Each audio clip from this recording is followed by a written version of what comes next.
अस्सलाम वालेकुम जी। इस उम्मीद के साथ कि आप जहां कहीं भी होंगे बिल्कुल खैर आफियत से होंगे। बंदा नाचीज को रियासत महमूद कहते हैं और आज मैं एक नई वीडियो के साथ इस वक्त आपसे मुखातिब हूं। आज मैं एक बड़े ही कॉमन किस्म के इशू को हाईलाइट करने के लिए इस वक्त आपके सामने आया हूं। दरअसल ये जो वीडियो है ये उन पेरेंट्स के लिए है जिनके बच्चे अभी मिल्क फीडिंग की उम्र में हैं, यानी वो बच्चे जो हैं वो अभी शीर खार हैं, दूध पी रहे हैं। ये उन मदर्स के लिए, उन पेरेंट्स के लिए ये वीडियो मैं रिकॉर्ड करवा रहा हूं। तो देखें, ये एक कॉमन सी प्रैक्टिस होती है कि जो हमारे बच्चे हैं इनको हम अमूमी तौर पे जो शीर खार बच्चे होते हैं इनको लटा के फीडर फीड करवाते हैं, बॉटल फीड करवाते हैं, यानी इनको लटा के हम जो है वो फीडर इनके मुंह में डाल देते हैं। लेकिन आपको आज तक किसी ने नहीं बताया होगा कि इस दौरान एक बहुत कॉमन सी मिस्टेक होती है जो खुदा ना खास्ता आपके बच्चे को रिस्क में डाल सकती है, आपके बच्चे की सेहत के लिए खतरा होती है। देखें, जब आप लटा के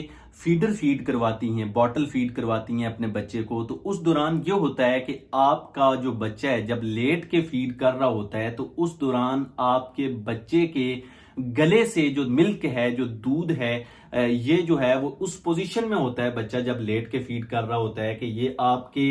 बच्चे के गले से आपके बच्चे के कान तक जा सकता है। और अल्लाह पाक ने दूध के अंदर ये खासियत रखी है कि ये जो है इसके अंदर मुख्तलिफ किस्म के बैक्टीरिया होते हैं, मुख्तलिफ किस्म के जरासीम होते हैं जो अगर आपके बच्चे के कान में जाते हैं तो वहां पे वो इन्फेक्शन फैला सकते हैं, जिससे आपके बच्चे के कान में दर्द हो सकता है, आपके बच्चे के कान में रतूबत आ सकती है, पीप आ सकती है और आपका बच्चा जो है वो उसको किसी शदीद किस्म का कान का मसला हो सकता है। तो इस दौरान ये जो रिस्क होता है, ये अगर आप बॉटल फीड लटा के अपने बच्चे को करती हैं तो ये बहुत ज्यादा होता है। यानी ये जरूरी नहीं है कि हर वो बच्चा जो लेट के फीडर पीता है, जो लेट के फीड करता है, उसको कान का इन्फेक्शन होगा ही होगा। लेकिन अमूमी तौर पे जो बच्चों के हॉस्पिटल्स में, जो पीड्स के वार्ड्स में जो बच्चे मिडल ईयर इन्फेक्शन के साथ, जो कान के इन्फेक्शन के साथ आते हैं, जब उनके पेरेंट्स को ये पूछा जाता है तो उनकी ये हिस्ट्री होती है, वो ये बताते हैं कि वो अपने बच्चे को लटा के फीड करवाते हैं, जिससे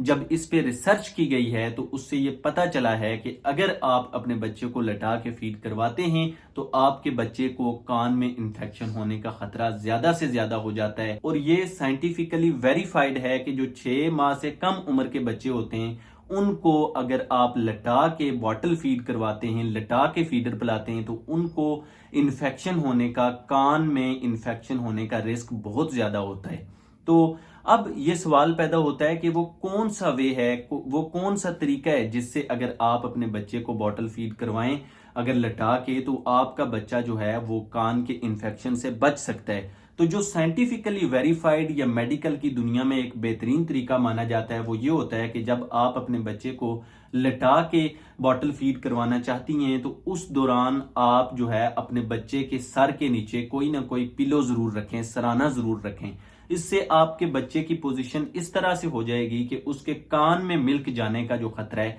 वो कम से कम हो जाएगा। दूसरा तरीका जो सबसे अहम और सबसे अच्छा मैं समझता हूं वो ये है कि आप अपने बच्चे को अपनी गोद में लेके उसका सर ताकि ऊपर की तरफ हो, उसको आसानी से दूध पिला सकती हैं। इससे आपके बच्चे को जो आपकी मदर लव का, आपकी शफकत का हक है वो भी पूरा होगा और आपका बच्चा जो है वो बिल्कुल आसानी से बॉटल फीड कर सकेगा, दूध पी सकेगा। अब एक बात जो मैं आपको बड़े जोर से इंकरेज करूंगा वो ये है कि आप अपने बच्चे को कोई भी फार्मूला मिल्क या कोई भी जानवर का दूध उस वक्त पिलाएं जब आपका डॉक्टर आपको स्ट्रांगली रिकमेंड करे, या फिर आपको कोई बहुत बड़ी बीमारी हो, या फिर आपको कोई बहुत बड़ी मजबूरी हो जिसकी वजह से आप अपने बच्चे को दूध नहीं पिला सकती हैं। क्योंकि बहुत सारी बीमारियों के अगेंस्ट एक माँ का दूध जो रोल प्ले कर सकता है वो इस जदीद दौर के अंदर भी बहुत सारी वैक्सीन्स भी प्ले नहीं कर सकती जितना आपका बीइंग अ मदर जो है वो एक बच्चे को बीमारियों से बचाने के लिए आपका दूध जो है वो रोल प्ले कर सकता है। आपके बच्चे की ग्रोथ में, आपके बच्चे को बीमारियों से बचाने के लिए, आपके बच्चे की नशोनुमा में बीइंग अ मदर आपका दूध जो रोल प्ले कर सकता है वो कोई भी फार्मूला मिल्क, वो कोई भी किसी भी किस्म के जानवर का जो दूध है वो कभी भी इस तरह का रोल प्ले नहीं कर सकता। इस उम्मीद के साथ कि आप جب بھی اپنے بچے کو لٹا کے دودھ پلائیں گی تو اس کے سر کے نیچے سرہانہ یا تکیہ ضرور رکھیں گی، یا پھر اپنے بچے کو گود میں لے کے دودھ پلائیں گی۔ مجھے اپنی دعاؤں میں ضرور یاد رکھیے گا، اور اگر میری ویڈیو آپ کو پسند آئی ہو تو مجھ سے یہ تعلق ہمیشہ کے لیے قائم رکھنے کے لیے میرے چینل کو ضرور سبسکرائب کیجیے گا۔ ملتے ہیں ایک نئی ویڈیو کے ساتھ، تب تک کے لیے اللہ حافظ۔